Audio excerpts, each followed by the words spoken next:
रासायनिक अभिक्रिया एवं समीकरण चैप्टर है क्लास 10th का, इसको पढ़ रहे हैं।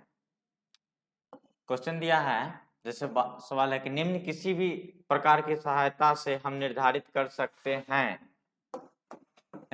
हैं कि एक रासायनिक अभिक्रिया है। जैसे कोई चीज है, कोई भी घटना घटा, उसमें रासायनिक अभिक्रिया है या नहीं, इसकी पता लगाना है। रासायनिक अभिक्रिया है ना, तो जिससे उसमें होगा कि अवस्था में परिवर्तन। क्या होगा उसमें? अवस्था में परिवर्तन एक हुआ। दूसरा होगा रंग में परिवर्तन, अगर रंग में परिवर्तन हो रहा है, या फिर उसमें गैसों का विकास या उत्सर्जन, यानी उसमें गैस की मात्रा बढ़ रहा है या फिर घट रहा होगा, है ना। फिर तापमान में परिवर्तन, या तो तापमान घटेगा या बढ़ेगा। तो इस तरह की कोई भी घटना अगर घटती है तो हमें पता चलता है कि रासायनिक अभिक्रिया हुई। इसमें से कोई भी लक्षण अगर मिले तो रासायनिक अभिक्रिया उसे समझेंगे। सवाल यही पूछा था हम लोग को। इस चैप्टर का नाम है रासायनिक अभिक्रिया एवं समीकरण। इस चैप्टर में यही जानने की कोशिश करें हम लोग रासायनिक रिएक्शन के बारे में, है ना। तो किसी भी प्रकार की सहायता से हम निर्धारित कर सकते हैं कि एक रासायनिक अभिक्रिया है। तो कोई भी घटना एक होगा, तो जैसे बहुत सारी कुछ भी घटनाएं घटती, जैसे कि चाय का बनना या बर्फ से पानी में जाना, गैस में जाना, है ना। ये सबसे किस तरह की घटना है सवाल आता है, और हम जवाब देने में फिर प्रॉब्लम होती है, ये सब समझ जाते हैं। तो अवस्था पर, जैसे कोई बर्फ है, क्या है? बर्फ है, तो पानी में चला गया, लिक्विड द्रव में चला गया वो, है ना। तो अवस्था में परिवर्तन हुआ, है ना। यही बहुत सारी चीजें, ये अवस्था परिवर्तन समझेंगे इसको। फिर उसे रंग में परिवर्तन, या उसे गर्म करेंगे या कुछ भी करेंगे, या तो उसमें रंग में अगर बदलाव आ गया, समझ जाएंगे रासायनिक परिवर्तन हुआ। गैसों का विकास, गैस का वृद्धि या कम, तो इस तरह से कोई भी चीज होगी हमें पता चलेगा ये रासायनिक अभिक्रिया हुई है या नहीं है। अगर इनमें से कोई भी लक्षण दिखे तो उसे रासायनिक अभिक्रिया हम लोग समझते हैं। तो आगे फिर एक शब्द समीकरण, फिर क्या दिया? शब्द समीकरण, बीच में लगाए तीर। बीच में लगाए तीर, जैसे कि कोई समीकरण है, समीकरण बनाते हैं उसको हम लोग, तो उसमें समीकरण बनाते समय हमें यह देखना होता है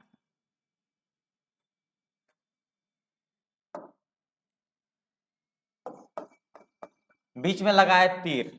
जैसे कि यहाँ पर दिया मैग्नीशियम है, क्या है? उदाहरण में देखते हैं क्या है। मैग्नीशियम प्लस ऑक्सीजन, क्या है? Magnesium plus oxygen. तो इसमें जो है तीर का चिन्ह होगा, यहाँ पे क्या होगा? तीर। जब ये संतुलित हो जाएगा तब इक्वल का चिन्ह देंगे। तो मैग्नीशियम प्लस ऑक्सीजन, ये दोनों मिल क्या बना? मैग्नीशियम ऑक्साइड बनेगा। ये मैग्नीशियम ऑक्साइड, है ना, मैग्नीशियम ऑक्साइड बनेगा। तो इसमें दिया है कि तीर का निशान, देखते हैं, बीच में लगाए तीर के माध्यम से उत्पाद में होने वाले परिवर्तन को प्रदर्शित करती है। जैसे कि मैग्नीशियम है और ऑक्सीजन, ये दोनों को मिला दिए, आपस में क्या करते, दोनों को प्लस के, मतलब मिलाया, यानी कि अभिक्रिया कराए दोनों के बीच में। तो बन के क्या बना? Magnesium oxide. क्या बना? Magnesium oxide. यही दिखा रहा है यहाँ पर कि ये दोनों के मिलने का जो तीर का निशान है, ये तीर, कि ये तीर का जो निशान है ये परिवर्तन को दिखा रहा है, कि परिवर्तन हो रहा है, उधर बदलाव आ रहा है उसमें। और तीर का जो पीछे वाला पूंछ है ये दिखा रहा है अभिकारक। अभिकारक, तो इसमें जो भी अभिक्रिया में ये जो भाग लेता है इसमें, वो अभिकारक कहलाता है। इधर जो भाग लेने वाले वो क्या कहलाते हैं? अभिकारक, इसको बोलेंगे अभिकारक। ये भी अभिकारक है और ये भी क्या है? अभिकारक है। और इधर बन के जो निकला ये क्या बना? उत्पाद हो गया, उत्पाद। तो जो भी रासायनिक अभिक्रिया में भाग लेते हैं वो क्या कहलाते हैं? अभिकारक कहलाते हैं। और जो बन के जो नया चीज निकला वो क्या कहलाता है? उत्पाद कहलाता है ना। और ये तीर का सिरा है, तो तीर इंगित जिधर कर रहा है इंडिकेट, वो रासायनिक अभिक्रिया को प्रदर्शित करता है। तो वही यहाँ बोला है कि बीच में लगाए तीर के माध्यम से उत्पाद में होने वाले परिवर्तन को प्रदर्शित करती है। तीर के बाईं और अभिकारक को धनात्मक चिन्ह से लिखते हैं। ये तीर है ना, तीर के बाईं और धनात्मक चिन्ह के माध्यम से लिखते हैं। धनात्मक चिन्ह इसके माध्यम से हम लोग लिख रहे हैं, मैग्नीशियम प्लस ऑक्सीजन धनात्मक चिन्ह के साथ लिखा जाता है। वह तीर के दाएं ओर, ये तीर है ना, इसके दाईं ओर, और उत्पाद को धनात्मक चिन्ह के साथ, किस चिन्ह से? धनात्मक चिन्ह के साथ लिखा जाता है। तीर का सिरा उत्पाद की तरफ, वो तीर का सिरा क्या बोला? सिरा, सिरा, ये तीर है ना, तीर का सिरा कौन सा हुआ? ये हुआ ना। तो उत्पाद की तरफ, उत्पाद है इधर, उत्पाद की तरफ, उत्पाद की तरफ। और पूंछ, ये वाली पीछे पूंछ है, अभिकारकों की तरफ। अभिकारक ये है इधर, अभिकारकों की तरफ होती है ना, अभिकारकों की तरफ होती है। तो अब समझ गए, जो जो चीज भाग लेगा वो अभिकारक कहलाएगा, है ना, और जो नया चीज बन के निकलेगा उत्पाद कहलाएगा। तीर का जो सिरा है वो उत्पाद की तरफ दिखाएगा और पूंछ जो है अभिकारक की तरफ दिखाएगा। यही शब्द समीकरण कहलाता है, इसी के बारे में हम लोग अभी समझ रहे थे, है ना। और यहाँ पर जैसे कि ये उत्पाद बना, तो यहाँ मैग्नीशियम और ऑक्सीजन बनने से एक ही चीज का निर्माण हुआ, एक ही चीज बना। लेकिन यहाँ पे कभी कभी इसके साथ साथ एक और दे देता है, तो प्लस करके हम उसे भी लिख सकते हैं, है ना, प्लस करके लिख सकते हैं। लेकिन यहाँ भी एक ही चीज है, इसलिए एक ही रहेगा। और इधर जैसे मैग्नीशियम है और इधर ऑक्सीजन है, दोनों भाग लिया, अगर तीसरा भी कोई अभिकारक भाग लेता तो वो भी प्लस करके लिखा जाता, उसमें उसके साथ में हो जाता।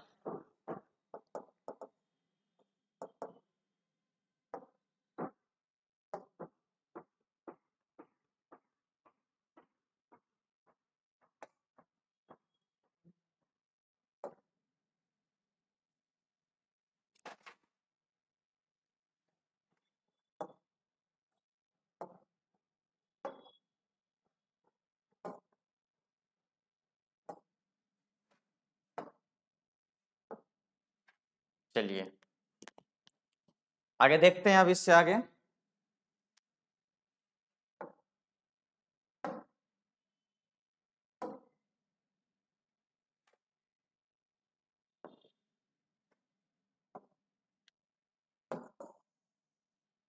यहाँ तक तो समझ गए हम लोग।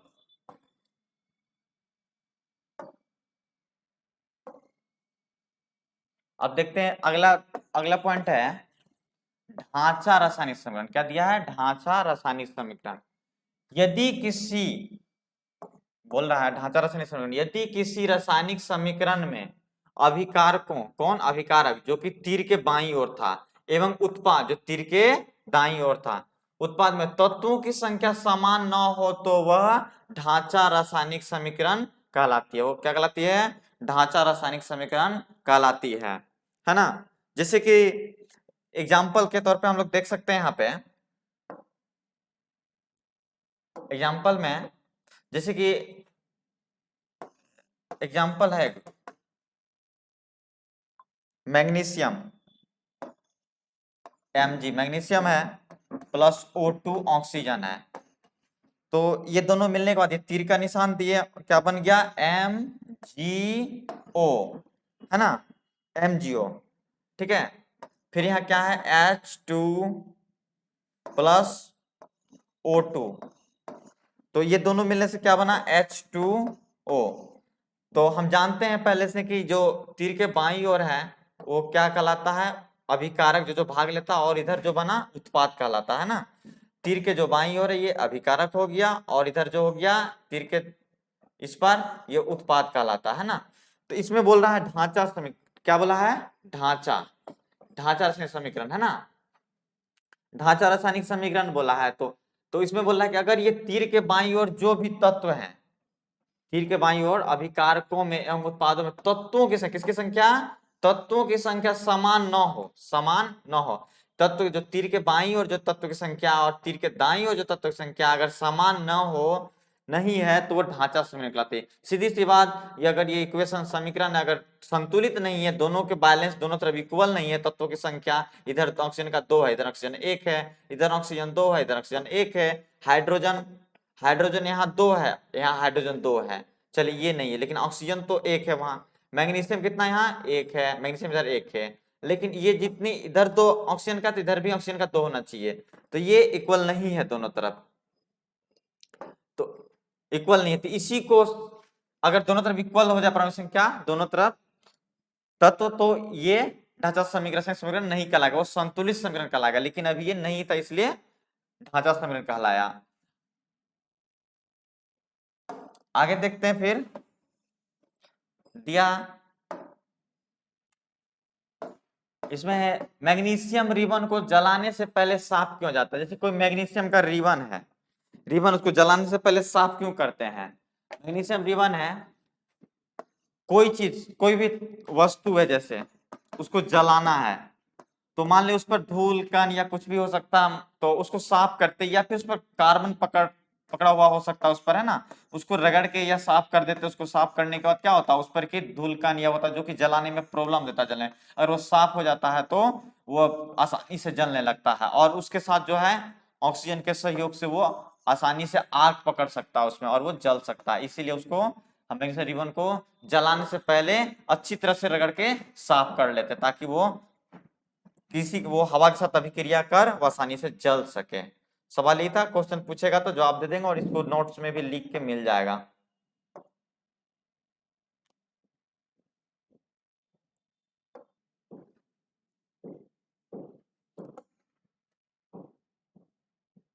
तो हम लोग इसमें पढ़े कि रासायनिक अभिक्रिया एवं समीकरण, तो ये पढ़ लिए, है ना। ये अवस्था में परिवर्तन, इस पॉइंट को देखें हम लोग, एक नंबर। दूसरा था शब्द समीकरण, इसको भी समझ लिए। फिर आगे है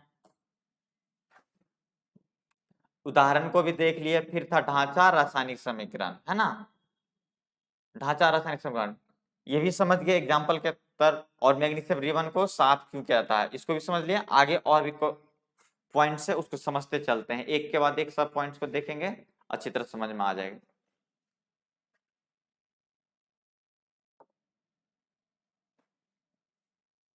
अगला क्वेश्चन है रासायनिक समीकरण को संतुलित करने की आवश्यकता क्या है। जैसे कि कोई रासायनिक, अभी हम लोग संतुलित कर रहे थे, तो क्या संतुलित करना जरूरी है, संतुलित करना आवश्यक है नहीं, उसी को देखना है। तो वही बोल रहा है सवाल में कि रासायनिक समीकरण को संतुलित करने की आवश्यकता क्या है या फिर क्यों है। अभी जो हम लोग संतुलित कर रहे क्यों कर रहे हैं, नहीं करते तो चलता। तो इसका इसका आंसर ये होगा कि द्रव्यमान संरक्षण के नियम अनुसार एक नियम है, कौन सा है, द्रव्यमान संरक्षण नियम, उस नियम का नाम दिया द्रव्यमान संरक्षण नियम। और इसको लेवोजियर साहब ने दिए थे, है ना। उनका कहना है ये नियम में के अनुसार किसी भी रासायनिक अभिकारक, किसी भी रासायनिक अभिक्रिया के उत्पाद तत्वों के कुल द्रव्यमान अभिकारक तत्वों के कुल द्रव्यमान के बराबर होता है। इसीलिए हमें संतुलित करने की आवश्यकता होती है। कहने का अर्थ है कि जो भी मेरा तत्व अभिकारक है, इधर तत्व जो है, और इधर जो उत्पाद बनेगा अपना, है ना, उत्पाद बनेगा, ये दोनों तरफ के तीर के इधर के तत्व संख्या और इधर के दोनों की आपस में बराबर होनी चाहिए, है ना, दोनों की। इसके कहने का अर्थ ये है कि जैसे कि हम पानी को गर्म करते हैं, पानी को हम लोग गर्म करते हैं, जब गर्म करते हैं तो गर्म करने के बाद क्या होता है उसमें से कुछ मात्रा कम हो जाता है। तो इसका मतलब ये नहीं कि वो खत्म हो गया, वो कहीं ना कहीं प्राकृतिक में कहीं ना कहीं है। या फिर चाय बनाते हैं, जितने भी हम कप पानी लेते हैं या दूध लेते हैं, सब चीज तो मात्रा ज्यादा लेते हैं लेकिन उससे कुछ कम मात्रा में प्राप्त होता है हमें। तो इसका मतलब ये नहीं है कि वो खत्म हो गया। जैसे कि हम पानी गर्म करते हैं, पानी गर्म करने के बाद वो भाप के रूप में वो बाहर निकलता है ना, वो गैस के रूप में परिवर्तन हो जाता है। क्या होता है, गैस के रूप में परिवर्तन हो जाता है ना, यानी कि वो ऊपर की ओर अपना गैस के रूप में चला जाता है। वाटर यानी पानी जो है गैस रूप में चला गया तो वो किसी न किसी रूप में बदल जाएगा लेकिन खत्म नहीं होगा, है ना। यही कहना है कि जब भी कोई अपने पहले की अवस्था में अगर परिवर्तन कर रहा, नया रूप में जा रहा, नया स्थिति में जा रहा है ना, तो वो विनष्ट नहीं होगा, खत्म नहीं होगा, फिर से वो जो कहीं ना कहीं स्थिर रहेगा। इसमें कहा गया है कि द्रव्यमान संरक्षण के नियम के अनुसार उसको या खत्म भी नहीं कर सकते हैं या उसके मात्रा को बढ़ा भी नहीं सकते, जितना है उतना ही रहेगा, न उसमें विनष्ट होगा, न ही खत्म होगा, या ना ही उसमें वृद्धि होगा। ठीक है, ये द्रव्यमान संरक्षण का नियम कहलाता है ना। इसीलिए रासायनिक समीकरण को संतुलित करते हैं, यानी कि जैसे कोई भी चीज हम रासायनिक अभिक्रिया करवाए तो तीर के दाईं तरफ जो उत्पाद मेरा बन रहा है, उत्पाद बनने में क्या होता है कि उसमें कुछ नया हो जाता है ना, नया चीज परिवर्तन का बन जाता है। तो इसका मतलब ये नहीं कि वो समाप्त हो गया, है ना। ठीक, कुल द्रव्यमान के बराबर होता है। आगे देखते हैं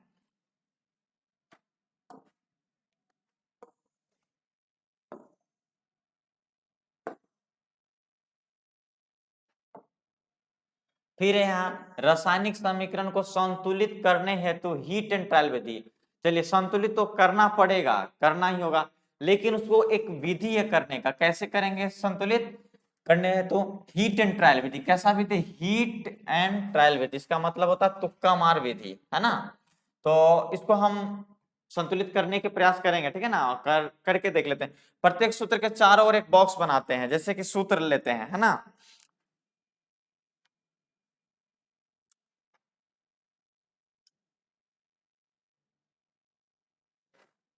हम्म,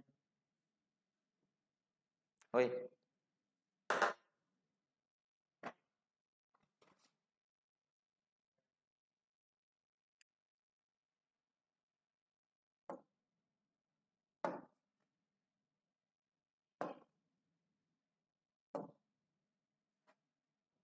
जैसे है एग्जाम्पल में एफ ई प्लस H2O बनेगा Fe3O4 प्लस H2, है ना। तो क्या बोला, प्रत्येक सूत्र के चारों ओर एक बॉक्स बनाते हैं, है ना। तो बॉक्स बनाते हैं प्रत्येक सूत्र के चारों तरफ।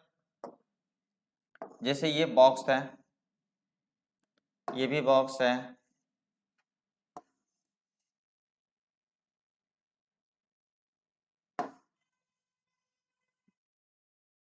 और ये भी बॉक्स है ना, बना दिए। सूत्र के चारों ओर बॉक्स बनाते हैं। असंतुलित समीकरण, इसको संतुलित करने का रूल सीख रहे हैं हम लोग। असंतुलित समीकरण क्या है? असंतुलित समीकरण में उपस्थित विभिन्न तत्वों के परमाणु की संख्या की सूची बनाते हैं। चलिए सूची बनाते हैं इसका। जैसे कि यहाँ पर है Fe, क्या है? Fe इधर है, दो तरफ बांट देते हैं Fe। इसमें परमाणु संख्या कितना है? 1। और उत्पाद जो इधर जो बना, इधर परमाणु संख्या कितना है? 3। इधर कितना है? 3। ये अभिकारक है, ये उत्पाद है। फिर देखते हैं H यानी हाइड्रोजन। H में कितना परमाणु संख्या? 2। कितना है? इसमें 2 है। और इधर हाइड्रोजन में कितने परमाणु संख्या है? 2। चलिए ये तो इक्वल है। फिर ऑक्सीजन, क्या है? ऑक्सीजन। ऑक्सीजन में कितने परमाणु संख्या? 1 है। और इधर ऑक्सीजन कितना है? 4। ऑक्सीजन कितने हैं? इधर 1 और इधर कितना है? 4, है ना। तो इसी को बैलेंस करना है। अगर ये जितना इधर है उतना ही इधर होना चाहिए, यानी इधर 1 है तो इधर भी 1 होना चाहिए, या फिर इधर 3 है तो इधर भी 3 होना चाहिए। इसी को बराबर करने के लिए हम लोग ये हीट एंड ट्रायल विधि के प्रोसेस हम लोग सीखते हैं। चलिए इसको बनाने का और बैलेंस करने का सीखते हैं सबसे पहले, है ना। इसमें पहला पॉइंट क्या है रूल इसका? 3 नंबर में बोलता है, 3 में कि सबसे अधिक परमाणु वाले वैगिक, सबसे अधिक कैसा? सबसे अधिक परमाणु वाले वैगिक को पहले संतुलित करें। सबसे अधिक परमाणु किसका देखें? इसका 3 है ना। क्या है? 3 है। ये है सबसे अधिक परमाणु, 3 है। तो सबसे पहले Fe को देखते हैं। इधर कितना है? 1 है ना। और इधर 3 है। इसको संतुलित करते हैं। इधर 1 है, इधर 3 है, तो 3 तो बनना पड़ेगा इधर भी।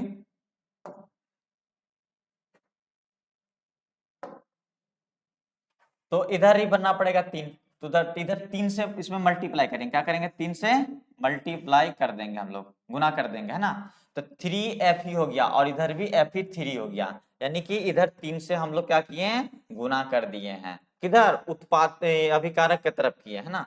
फिर इधर कितना? 2 है। हाइड्रोजन कितना? 2 है। इधर भी 2 है। इसमें कुछ नहीं करना है, यानी कि ये क्लियर हो गया।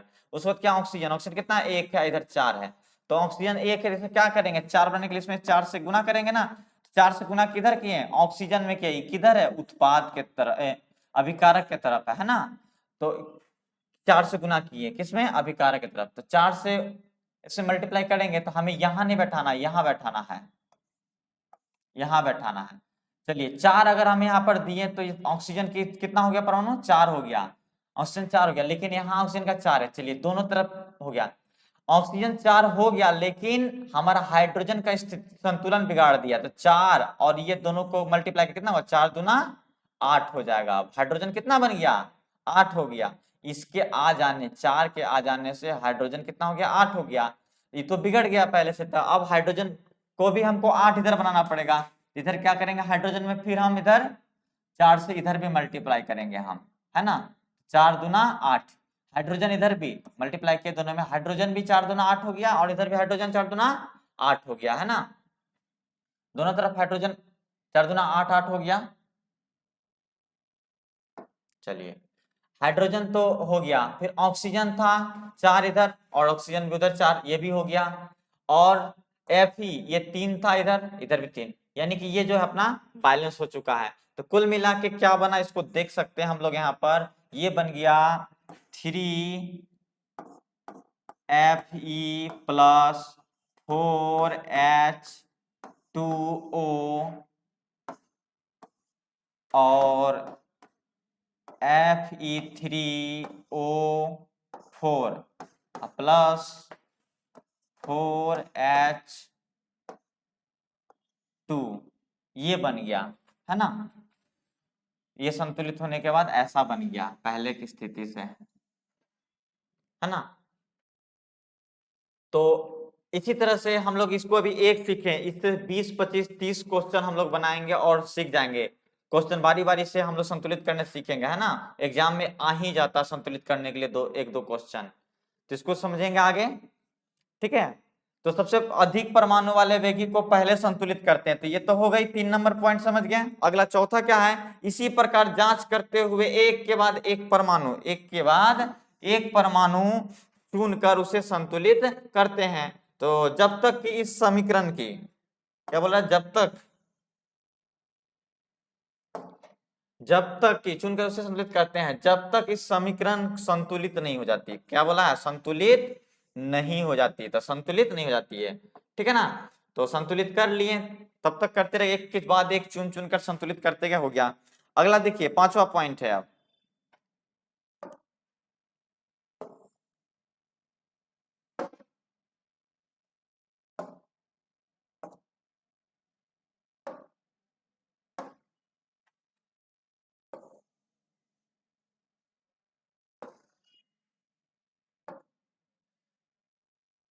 5वां पॉइंट है कि रासायनिक समीकरण को और अधिक सूचनापूर्ण बनाने, कैसा माने, सूचनापूर्ण बनाने के लिए भौतिक अवस्था के संकेत लिखते हैं। चलिए भौतिक अवस्था, भौतिक अवस्था मतलब कि जो घटना घटेगा उसके जो अवस्था में परिवर्तन होगा उसके बारे में लिखेंगे। जैसे कि एस लिखा है, एस बोले तो सॉलिड, एल बोले तो लिक्विड, जी गैस और एक्वस यानी कि जलीय विलयन, क्या है, जलीय विलयन। जैसे कि कोई भी चीज हम अभिकारक में शामिल कर रहे हैं, क्या कर रहे हैं, अभिकारक के लिए शामिल कर रहे हैं। जो भी इधर जो है, इधर जो भी कुछ हमारा जो है अभिकारक में और इधर जो भी कुछ है, ये जो नया बनेगा, जो उत्पाद बनेगा, तो ये जो चीज लिए हैं ये क्या है, ये जो लिए हैं प्लस किधर और ये प्लस किधर, जो भी कुछ यहाँ लिए हैं, ये सॉलिड है ये वाला, या फिर गैस में है, या फिर एक्वस, ये किस अवस्था में है, इसी को दिखाने के लिए। तो यहाँ पर हम जैसे लिख देते हैं, हम लिख सकते हैं यहाँ पर, जैसे ये जैसे फ्यूरियम एफिलिएट, वहां लिख सकते थे एस, यहाँ मान ले एफिलिएट है ना, लिख सकते थे। ऑक्सीजन ले रहे होते हैं, यहाँ पे क्या लिख सकते हैं ब्रैकेट में, गैस, यानी उसको और अच्छी तरह से समझने के लिए लिख सकते हैं ब्रैकेट में, है ना। तो यही बता रहा है कि एस सॉलिड, एल लिक्विड में तो लिक्विड लिख देंगे, है ना। या फिर नया चीज जब बन के यहाँ निकलेगा उसमें भी कैसा बन के निकला वो जब बना, तो मान लीजिए वो गैस में सब चला गया, तो जी लिख सकते हैं उसको, या सॉलिड बन गया लिखेंगे यहाँ पे। तो उसी को और अच्छा समझने के लिए लिख सकते हैं। और जलीय विलयन मतलब कि कोई पाउडर के रूप में है, है उसको अगर घोल में कर दे, है ना, सोडियम क्लोराइड जैसे घोल में डाल दे, पानी में लिक्विड कर दे उसको, पानी में जल में विलीन हो जाए, यानी कि घोल बन जाए पूरा, घोल घोल, है ना, वो जलीय विलयन कहलाएगा। तो वही एक्वस कहलाता है, उसको इससे दिखाते हैं, ठीक है। तो अब यहाँ तक समझ गए।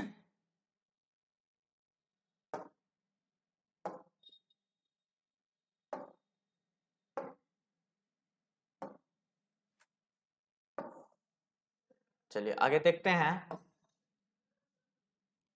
आवश्यकता अनुसार अभिक्रिया की परिस्थिति, क्या बोल रहा है, आवश्यकता अनुसार, आवश्यकता अनुसार अभिक्रिया की परिस्थितियों, जैसे कि ताप, क्या है, जैसे कि ताप, यह दाब होगा,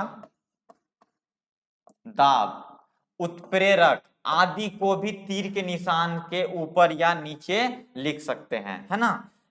मतलब और भी उसको अच्छी तरह से समझने के लिए कि ये कैसा है, किस स्थिति में आगे क्या परिवर्तन है, उसको और अच्छा समझ सकते हैं। तो जैसे कि देखना है यहाँ पे,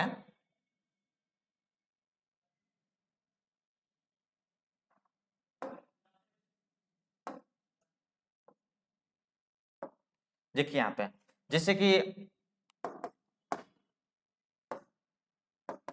कि कोई अभिकारक है यहाँ पे, है ना, और ये क्या है, उत्पाद है कोई बना। इधर जो होता है प्लस, इधर अभिकारक, ये चिन्ह के इधर जो होता है वो अभिकारक होता है और ये उत्पाद होता है। तो क्या बोला है, उसको और बढ़िया बनाने के लिए आवश्यकता अनुसार, क्या बोला, आवश्यकता अनुसार अभिक्रिया की परिस्थितियां जैसे कि ताप, दाब, उत्प्रेरक आदि को भी तीर के निशान के ऊपर या नीचे लिख सकते हैं। जैसे कि यहाँ पे कोई चीज था यहाँ पर, है ना, तो यहाँ पे तीर के निशान से ये जो नया चीज जो बना, तो अगर ये गैस में चला गया, किसमें चला गया, ये गैस में, तो इसको तीर के निशान, मतलब इसको तीर का निशान ऊपर की ओर देना है ना, तीर के निशान ऊपर देंगे, है ना, ठीक है ना। और या फिर वो उस तली में जम जाता है, कोई चीज यहाँ नया चीज बना, ये बना और तली में जम जाता है, तो उसको तीर के निशान से नीचे दिखा देंगे, है ना। तो वही बोल रहा है कि तीर के निशान के ऊपर, क्या है, ऊपर, ये ऊपर दिए या नीचे लिखा जाता है ना।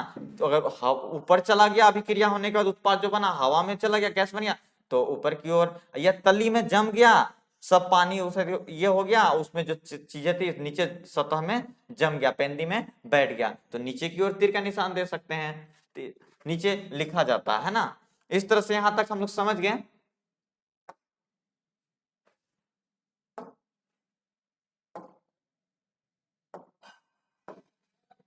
बहुत सारा बात है इसमें, अच्छी तरह से समझना है सबको।